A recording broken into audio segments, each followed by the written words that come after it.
and welcome to my channel, Haylee Marie Vintage. I have my cat Spooky behind me. She's always a guest star here. Today, we're in my sewing corner, so of course we are doing a sewing project. I would say this sewing project is brought to you by my Patreons because I had them vote on both aspects of this. So first we'll start with the fabric. So the fabric we're working with today is this really cute dog Liberty of London fabric that I picked up in Portland in October. I have over 5 yards of this, so I thought this was a good opportunity to use some fairly full patterns. And I just feel like with spring coming up, a nice blue is a good color to use. I've been kind of in a blues mode lately. I mean, I'm kind of always in a blues mode. It's kind of my preferred color scheme. But with this, we are doing a rarity for me, and we are going to be stepping into the 60s. Again, I gave my Patreons 3 choices. I gave them a 40s, 50s, or 60s look. The overwhelming majority voted for 60s. So if you want control over my projects, you can become a member over on my Patreon. I have the link in the description. I think I'm going to do the version A here with the buttons down the side. I just think these buttons are really cute. I think this is a really cute dress. I mean, the bow one's really cute too, but I ultimately can see myself really enjoying having no zippers and just buttons down the side for those spring and summer days where I'm trying clothes on and off, and it would be nice to have everything right here. So I won't be modifying this pattern much, hopefully. It is a size 12, so I am gonna have to make it a smidge bigger for me. I am usually sitting around a size 14 these days in patterns, hoping, fingers crossed, big fingers crossed, that this project should be pretty easy for me. I am filming this kickoff tomorrow. I'm going to hopefully cut out my fabric after I am done with work, and then we'll hopefully get a full day of sewing on Saturday and a half day on Sunday. We're gonna see how it goes. I feel like every project has been taking me longer than possible, so I'm also hoping this project is just going to be a really easy win for me. With that, we're going to hop over to me cutting out this fabric. So first, of course, I'm starting by cutting out my pattern pieces. This pattern was pretty straightforward to cut out. It just had 2 bodice pieces, and then it did have 3 or 4 skirt pieces, which felt very excessive. The only complication in cutting this out was the directional print. The dogs go clearly up and down, so I had to make sure all my pieces reflected that. And then, as always, I'm trying to use the least amount of fabric as possible. For these longer pieces, you're gonna see me doing the tear method for this fabric because I'm lazy, and then I know I'm getting a completely even edge. But the skirt is going to be a lot of fabric. I knew this was a very full skirt when I started this project, but it's been a long time, I think, since I've made something with this full of a skirt, and wow, so much fabric. It is now the next morning, and the first thing I did when I got up was read through the pattern, and while reading through the pattern, I realized I had missed that I needed to cut out a lining, so that's what I'm doing here. This is just a scrap of cotton lawn I have from who knows whatever project. Cotton lawn is usually my favorite to line things with because it's both lightweight and natural fiber, so I'm just cutting the 2 bodice pieces. That's all the lining needs to be cut out of in this case, and honestly, I love lining clothing this way anyway because then you cover a lot of your ugly darts and seam work. First thing I'm doing here is prepping my darts like usual, both marking them and then pinning them. I love that this has the back darts that are like above your shoulders. This is such a nice touch that most modern patterns don't have, and it really helps with the tailoring. And here I am sewing those darts. What you see me sewing here is the lining. Anything I am doing to the outer fabric, I am also doing to the lining right now. And then we're pressing. It's so funny. I used to really hate ironing at the start of my sewing journey, and I think now subconsciously I understand how much better it makes your sewing projects look. So I actually kind of really enjoy it, especially like the dart pressing, because it starts to give shape and turn a 2D object into a 3D object. But alas, here I have also made a grave error, which we will talk about in a few seconds. This error I found once I started to pin my bodice pieces together. You only needed to sew 1 shoulder and 1 side seam, and I went to put together my white same side color pieces, and I had put the darts on the wrong side of one. So I could have just let darts stick out of the lining and look like usual darts do without lining, but the whole point of lining is to hide your darts, so I unpicked all these darts and reversed them, and this is the phase number 1 of me making this mistake. Don't worry, this mistake gets worse in just a little bit. And here is where I then could finally put the side seam together because the darts were on the correct side for this. But wait, there's more. But first, here I am innocently preparing all the other things I need to prepare to stick these two pieces together, including putting on the piping. In retrospect, I should have used a zipper foot for this instead of my regular foot, but I am just stitching 5/8 away, which is the seam allowance, and having the piping be down. I am using a basting stitch here. Doing the curves is the trickiest part. I am clipping as I go.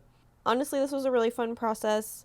And I used to be really intimidated by piping, but now I find piping really enjoyable to do. And here I am also doing the ties that tie in the back. That is the main cincher for the waist. And then I'm turning these inside out. And then I'm sewing a side seam with the belt sandwiched in between the two so the tie will work. But it's at this point I realize again the grave error I made. And not only did I put the darts on the wrong side the first time, I then unpicked the correct darts, sandwiched these together, and when I went to go sandwich this with the actual outer fabric, I realized the darts were again on the wrong side. So I had to unpick all 8 darts and redo all 8 darts. So I ended up doing the dart, like basically 22 darts in this project when it only needed 8. In some ways I'm glad this happened because I feel like my sewing looks like I do everything perfectly the first time, and here I very much did not do that, and I had to fix a lot of really silly mistakes. But now that every dart is on the correct side, I can finally stitch these together with the piping sandwiched in the middle. And now I am back on track and stitching around and around and around and making sure to overlap the basting stitches I did because those tell me exactly where the piping is and make sure I don't accidentally stitch into the piping in a way that's going to look ugly later. And now for a really exciting part of the project, or satisfying I guess, I am first clipping all my curves and corners and things, and then I'll get to turn this inside out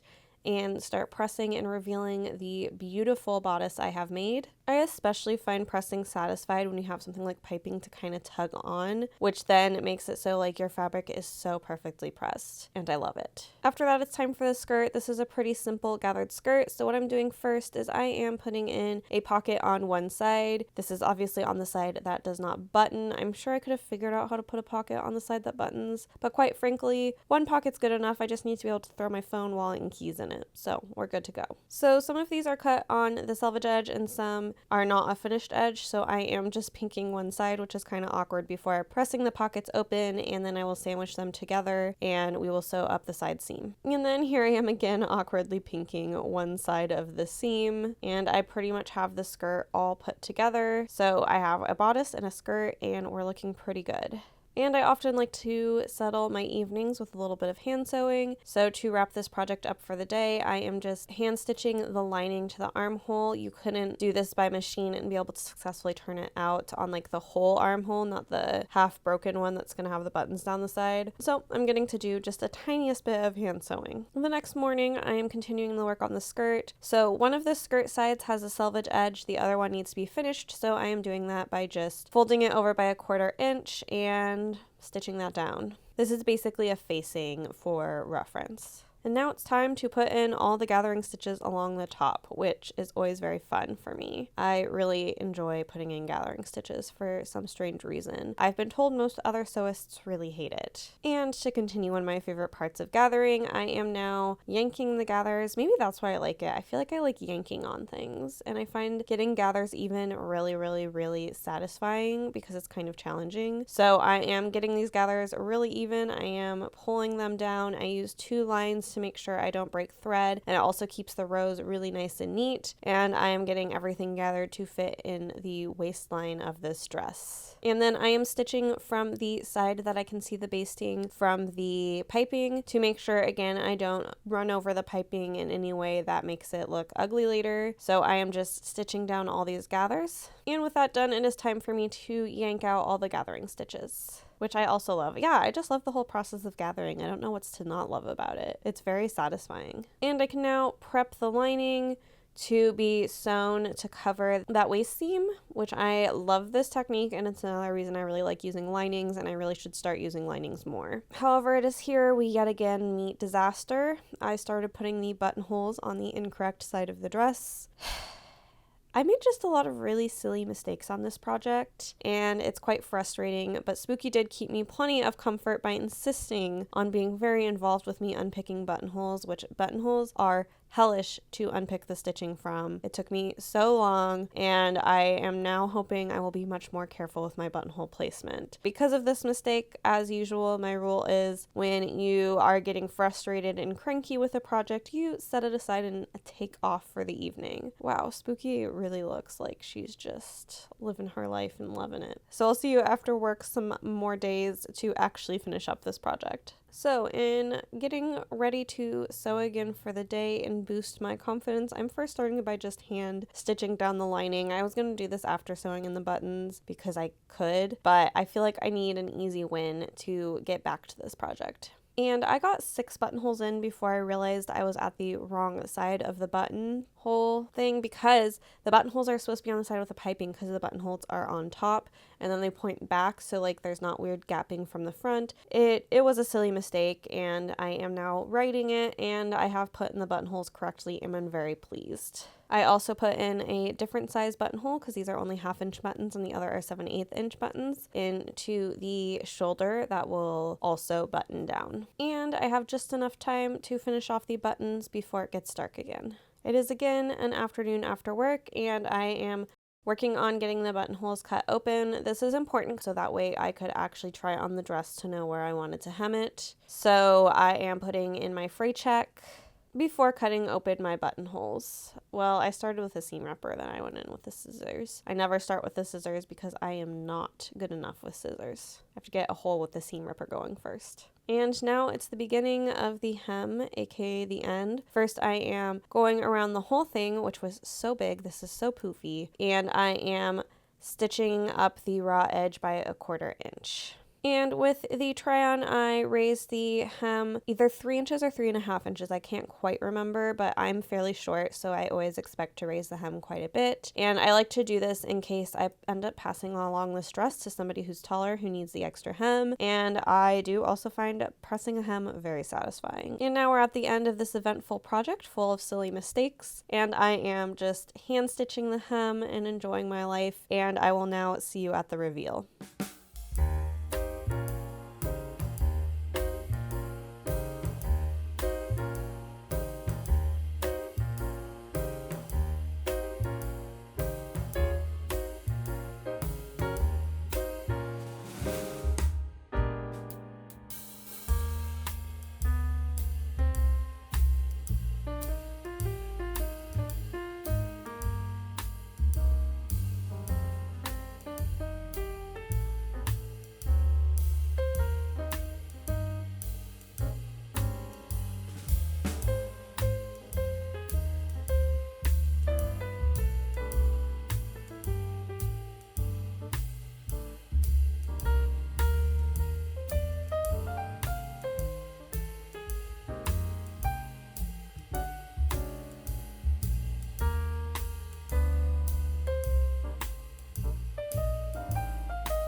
Alright, so you have seen the reveal. I know that I have enjoyed wearing this dress, but before we get into my final thoughts on this project, we're going to talk project breakdown, budgeting, all that jazz. So this was a fairly expensive dress to make because it was a Liberty of London cotton, and that is always going to be expensive. Excuse me, ma'am. Oh. Hi. Okay. Hey, why are you wet? We'll jump into exactly how much that fabric cost. I paid $89.95 for this fabric. I did use like 5+ yards of it, so that also kind of makes sense. This was not a small yardage dress. And then as far as the lining fabric, I just estimated about $8 on that. I doubt I spent exactly that much. Like, I think that's maybe an overestimate, but I'd rather over than under. And then as far as notions, we just had the buttons and the piping, which was a total of $11.60. And last was the pattern. This was a pattern that I picked up for $8 at an estate sale. That brings us to supply total of $117.55. This was in no way, shape, or form a cheap dress to make. Most dresses that you're looking at 5 yards of fabric is just not not going to be a cheap mate. And yes, the Liberty of London cotton did not help me in this case. As far as time, because right, we have the price of a garment, like how much I paid. We also have the time that I took, which that's time I can't do freelance work. Like time for the working class is money. So I always like to talk about time and how that relates to money, labor, and costs, overall cost of garment. So this took me 9 hours to make. I will say this would have taken me less time if I hadn't made some dumb mistakes. So if that had not happened, you're gonna fall. No, leave my... No, Spooky, you're a menace. Come here. Oh, I know. Here. What if we go right here? Is that livable? Yeah, I made some dumb mistakes that took a lot of time up. Oh my gosh, Spooky, what are we doing? Sorry, she's out of control.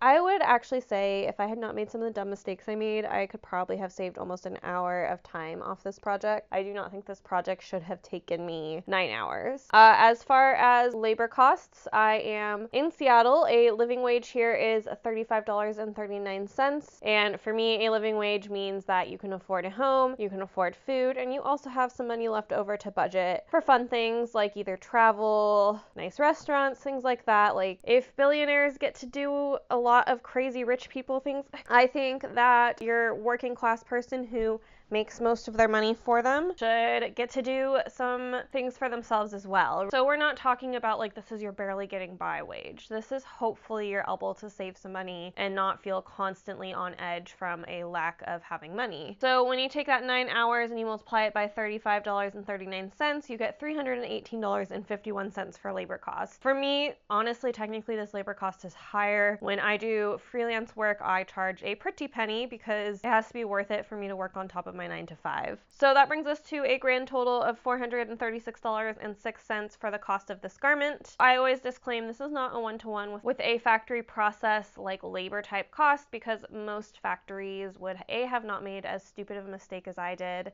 especially a high quality fabric that is maintained with integrity. I just want people to think about the fact that the most expensive part of a garment should be the labor, and instead these days it is the fabric. The labor being the most expensive part of this garment holds true even in this example where the fabric was pretty darn expensive. So my thoughts on cost on this, like this was a really expensive piece to make. It was worth it for me because I love the fabric, I love the design. However, like I will say, if you want to go the unethical fast fashion route, like I feel like I found pieces not exactly like it but comparative for about $50. I would say that those pieces are probably not made of cotton, and they definitely don't have as much of a swish factor as my piece. And then as far as ethical brands, I couldn't really find anything super close to this, but I would bet a dress like this would cost somewhere between the $130 mark to maybe a $300 mark in ethical fashion. So at $117.55, I still beat what it would have cost me to buy this ethically fashion-wise. That was a sentence. But enough of the numbers, the spreadsheet, and the cost. Let's talk about the dress itself. I was a silly goose and I did not button this for you guys, but I have worn it to work and it is comfortable. I really like this dress. I have maybe decided, or this will be a one-time thing because I'll forget about it, to like rate this on like the best clothes to me are the clothes that you almost forget wearing because they're so comfy. I would rate this